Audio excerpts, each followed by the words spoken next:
Okay guys, so I've been in the vending business just about 8 years now. I've located, placed all types of vending machines, almost every single type. In this video, we'll kind of break down 12 steps that I believe can help you the most if you're looking to make 6 figures in your vending business. It's not the easiest thing to do, but it isn't the hardest thing to do either. So here we go. First step, and this isn't, college lecture type of saying or business plan, but first step is develop a solid business plan. When you start any business, have a plan of execution, write down what you want to do, and kind of go from there. Because if you're just starting a vending business, you're like, yeah, I want to start just cause, it's not going to last long. It's not sustainable. If you want to sustain this business, before you get into all the mumbo jumbo of everything else, the machines, the snacks, the different things, the insurance, the LLC, write down a vision for your vending business. Come up with a name, come up with a mission statement, come up with an exit plan. What do you plan to do in the next year, 2 years? What's your growth strategy? Kind of sit with yourself about what you want your business to look like and work that out with yourself. Develop that clarity with yourself. So you enter this business knowing what you're going to do and how you're going to do it and how you're going to get there with a plan that you write out, and bam, you're off to the races, you're off running, and you're starting your vending business. Here's the second thing that you kind of need: high traffic locations. And I know what you're saying. I'm sure if you're interested in the vending business and you haven't started it yet, I'm sure you've located. I'm sure you've tried to talk to businesses. I'm sure a lot of businesses probably don't even want to talk to you. Do me a favor, please. Get out of here.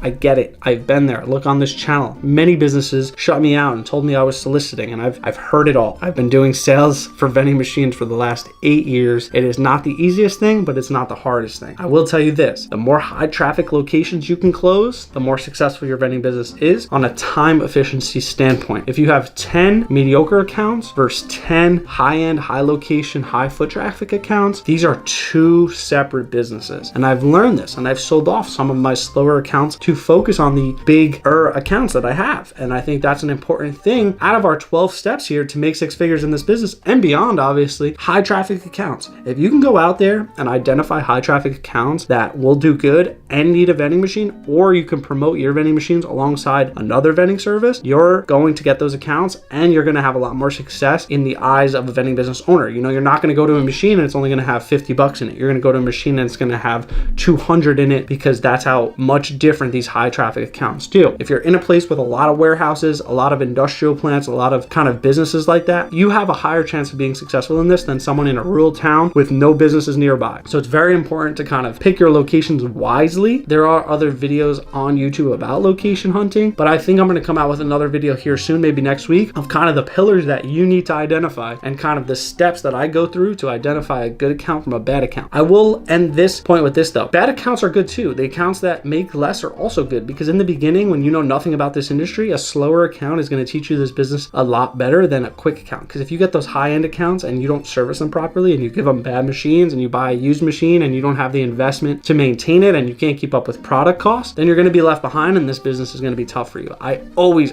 strongly believe start small with this business. I don't always believe buy snack and drink machines. That's just my opinion. Start with underboxes, start with bulk machines, start with cranes, the cheaper end of things. Get locations, get yourself out there, get your business name out there in Facebook Marketplace and Facebook groups, and go from there. That's really it. So let's move on to this third point. The third point here is offer a variety of products. And I think this is important, even a variety of machines. You don't want to just offer, 5 products, 10 products, 15 products. My product list is over 180 snack type items, and I have over, I think, 60 drink type items. So, and then along with the machines, about 10 different options for machines. So you can see it's a vast array of people that I can target because of the amount of products, because the amount of machines people can kind of pick. When you just have one machine that's maybe used, a little beat up, doesn't have guaranteed vend, and it only has, Doritos and Funyuns and those basic things you can get at Sam's Club, you're kind of outnumbered by the big companies out there like Canteen, Compass Group. These companies have hundreds, if not thousands of products that they can offer when they walk into a business, as compared to other vending entrepreneurs out there like me or you. And that's kind of where it gets tough for us, because in the beginning, we only think to offer the certain products at Sam's Club, but having a variety of products is very important in the beginning. Even if you don't have those products, I'll leave you with this little bit. Even if you don't have some of the products on that list, at least it's there for people to see. Obviously, there are the billion-dollar companies like Doritos that almost every vending machine needs to have in it, and there are Coke and Pepsi, which almost every vending machine needs to have, but you don't need to have certain products. If you're worried about that and you just list them out, it's not going to be a big deal later, and you'll see what I mean once you set up your product list. And here we go. We're on to 4 already, and this is probably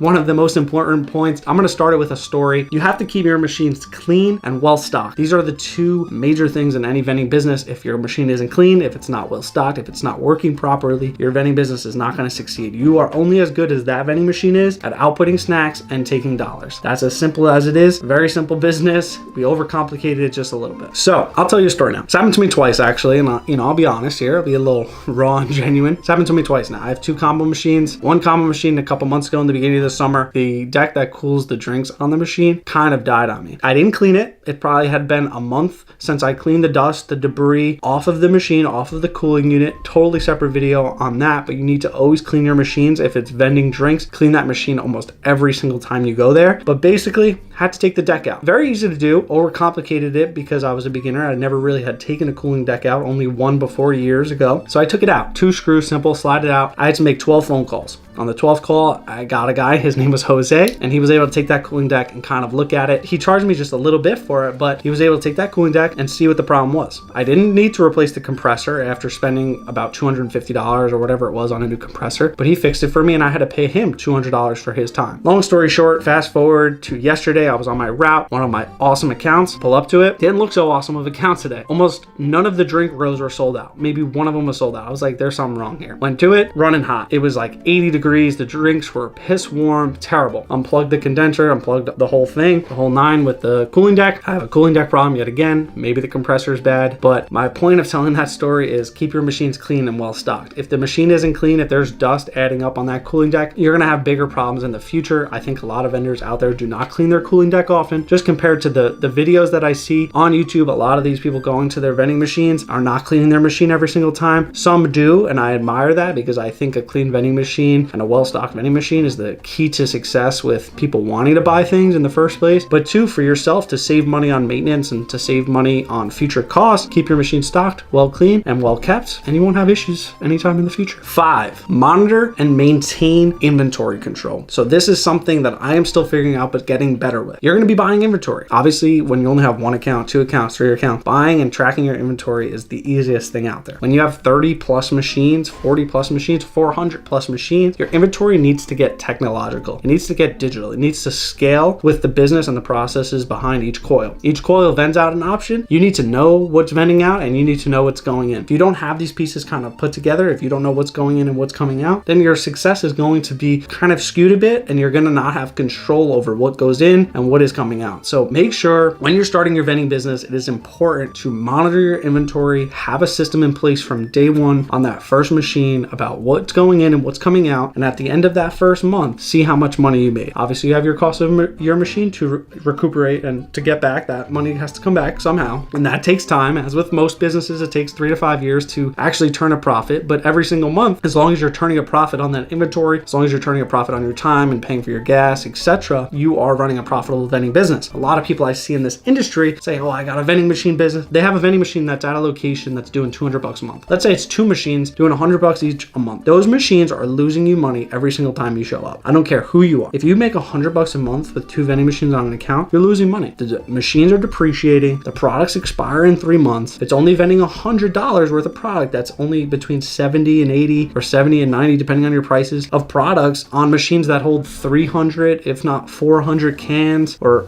chips and snacks. So you need to kind of play with the numbers a little bit. I don't want to overcomplicate it, but just make sure you're monitoring your inventory as much as possible. 6, this is a big one, guys.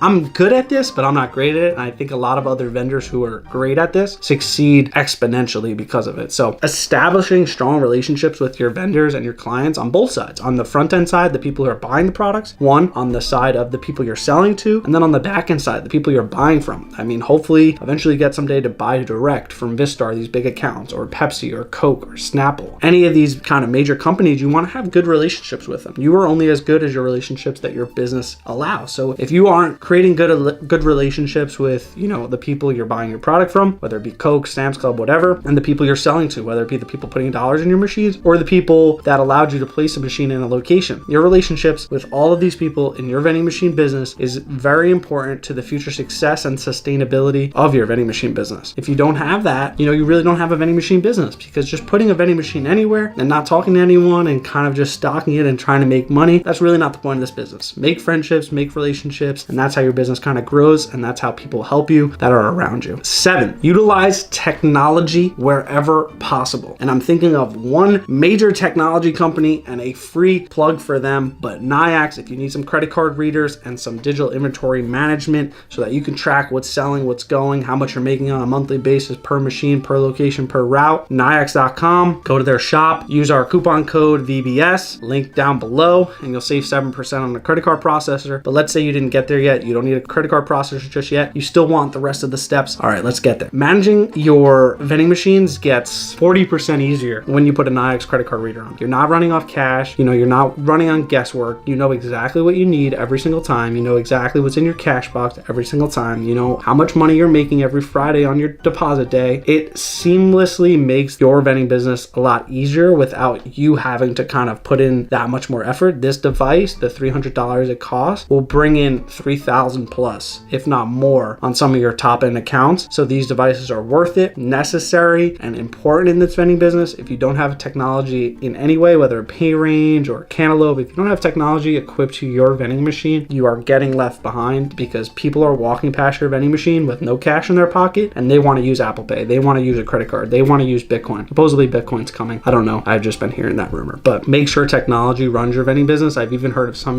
vendors using vendsoft.com. You can check them out. We're not affiliated with them at all, but maybe they will be an affiliate here soon. So let's move on to the next one. Just make sure technology is involved in your vending business in any way possible. Number 8, I think this is probably the most important one. Maybe not, obviously getting high traffic accounts is probably the bread and butter of this business, but I think offering a personalized service or even customer service in your vending space where you live is going to help you be more successful. Let me explain. Canteen is personalized, but not. And I think that's where a lot of smaller vendors get a chance against Canteen and some of these bigger accounts, because Canteen comes in and says, hey, we're going to offer these products and this is what you're going to get. Yes, they have some smart way of coming about what products will work at what location. That's just the name of the game when it comes to this business. It's called a planogram. You can learn about that more online. But the point is personalizing your service, saying, okay, if this location wants this chip, or if this location wants this machine, or they want it shut at this time, or they want it delivered at this time, or they want you to service it at this time, or they want this certain commission rate, whatever it is, allow things to be personalized and flow with the direction of the sale. Some people have in the past, with me and my mistakes when doing sales, they've wanted a certain thing, and I was so stuck in saying, no, this is how it has to be because this is all I know. But truthfully, you can make things work with anyone, and you can sell these machines to anyone who's contacting you, because they're contacting you. They want you to put the machine there. So just be personalized and kind of personalize that conversation and that customer journey to get them to a point where, okay, we're going to take a machine. Just personalize that entire journey as much as possible, and you'll see as you have more sales conversations what I mean. But this is a very important thing in this business, especially. And number 9, stay up to date on industry trends and regulations and what's coming and what has happened. This is also important. In March, I'll be in Vegas for the MBVA show. This is more on the bulk vending side, crane machines, arcade games, stuff like that. If you're interested in going and meeting me, come. It's March 28th, I believe, in Las Vegas. It's $150 to come to our conferences and come to our trade show. Always a great time. A lot of us YouTube vendors will be out there. So if you want to meet any of us, you can meet us out in Vegas. But the point of it is this. Every year I get an update on what's going on in the industry, where our supply is going, how much our costs going up. I sit down with founders of multi-million-dollar toy companies who are selling toys to me for my vending business. I sit down with founders who are selling the machines, and it's great relationship building, going back to our other point, but it's even great understanding where this industry is going. Where are the trends going? Where are other people in other states, other countries doing and building with their vending machine business? Are they pivoting away from 50 cents and going to $1 max? There's a lot of things to learn in this industry, and you'll learn that as you get into it. Every year, every month, it seems like now, the vending business is growing. There's more machines, more types of avenues, more lucrative ways to make cash flow with your vending machine, whether it's equipping it with something new like a credit card processor, etc. Whatever it is, stay up to date. Always be on these websites,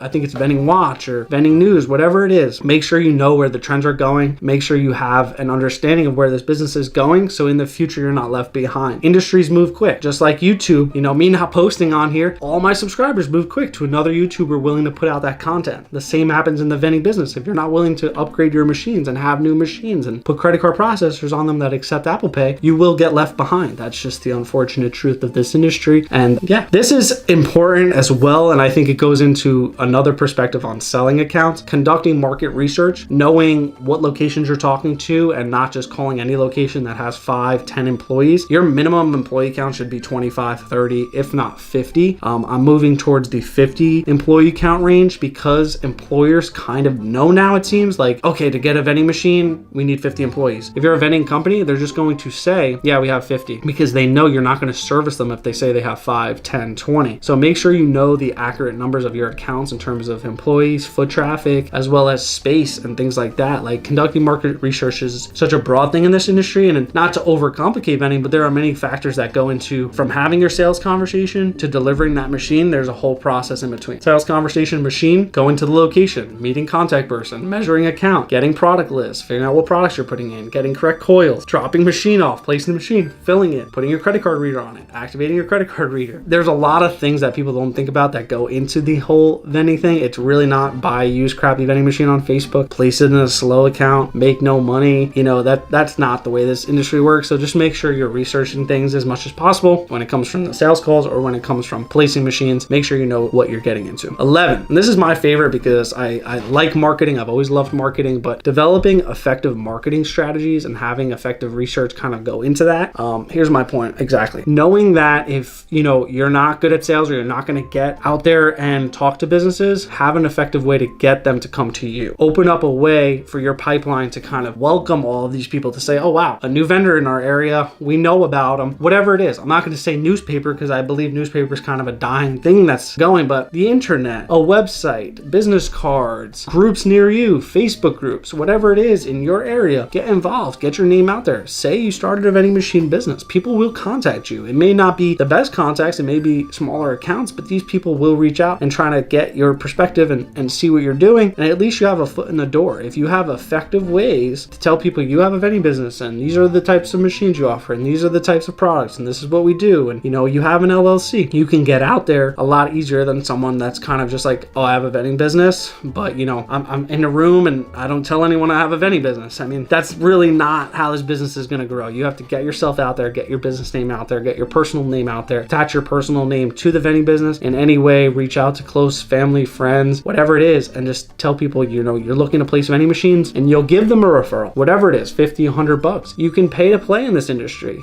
get people to accept your machines, start making money, and you can pay to play. That's just how this industry kind of grows. And you'll see as you get bigger and bigger, these people that you start have sales conversations with, they know you should be paying out. You should give X commission, whatever it is. So just make sure your marketing strategy are effective and not costing you more money than it's making you. That's the most important part. And 12, this one's a little tough because I know I'm going to get kind of, some people are like, okay, I can't do that, but investing in high quality vending machines, because the high quality vending machines get you the high quality vending accounts. I always believe that the low quality vending machines get you low quality vending accounts because those accounts don't really care. They just want a vending machine there. The high quality accounts want high quality machines because they know, okay, we have the people, we have the foot traffic. People are going to use these machines. If they're low quality, they're going to break down. They're not going to have guaranteed vends. There are issues with vending machines that people don't even realize. When you step away from that vending machine after you fill it, there could be so many issues that you have no idea about because the vending machine is not going to tell you if it took someone's money. It's on the person to tell you. So these are important things to notice. I think used vending machines leave a bad taste in a lot of businesses' mouth, a lot of customers of vending machines' mouths. If you use an old vending machine and it steals a couple bucks or whatever it is, it kind of leaves a bad taste for other machines and for them to use other vending machines in the future. So high quality counts is more of the perspective long term, sustaining the vending industry for everyone, not just me or you or for other people, but for the entire industry long term. We all need to invest in the best quality products, the best quality machines, and the best quality technology in order to allow this industry to grow, be bigger, to allow us to get more accounts, for people to say yes to us more. People are just saying no to vendors because in the past they had old wonky vending machines that didn't really work. Who wants to put another vending machine in their business if they had a bad past experience with an old vending machine? So that's kind of my point there. Just make sure you're doing the highest quality research and getting the best quality machines for that specific account. Obviously, if you have an account and it's only 5-10 people, put whatever machine there just to try it. Get yourself out there, make a few dollars, learn about the business, fail a little bit, succeed a little bit. It's all about iteration in this game. And that kind of wraps up this whole video. I hope you guys like this and I hope you guys get a lot of value out of this. And if you did, leave a comment down below. Of course, we still are absolutely giving away this book. So make sure if you're interested, leave a comment down below. Make sure you're subscribed. More videos like this coming. And if any of these points you want to hear hear more about and you're still watching, you're awesome, but just let me know which point and I can kind of break down each kind of point so that you can better understand what I'm trying to say to you guys and what I'm trying to kind of help you guys in this industry. Hopefully you enjoyed, and I'll see you guys in the next video. Peace.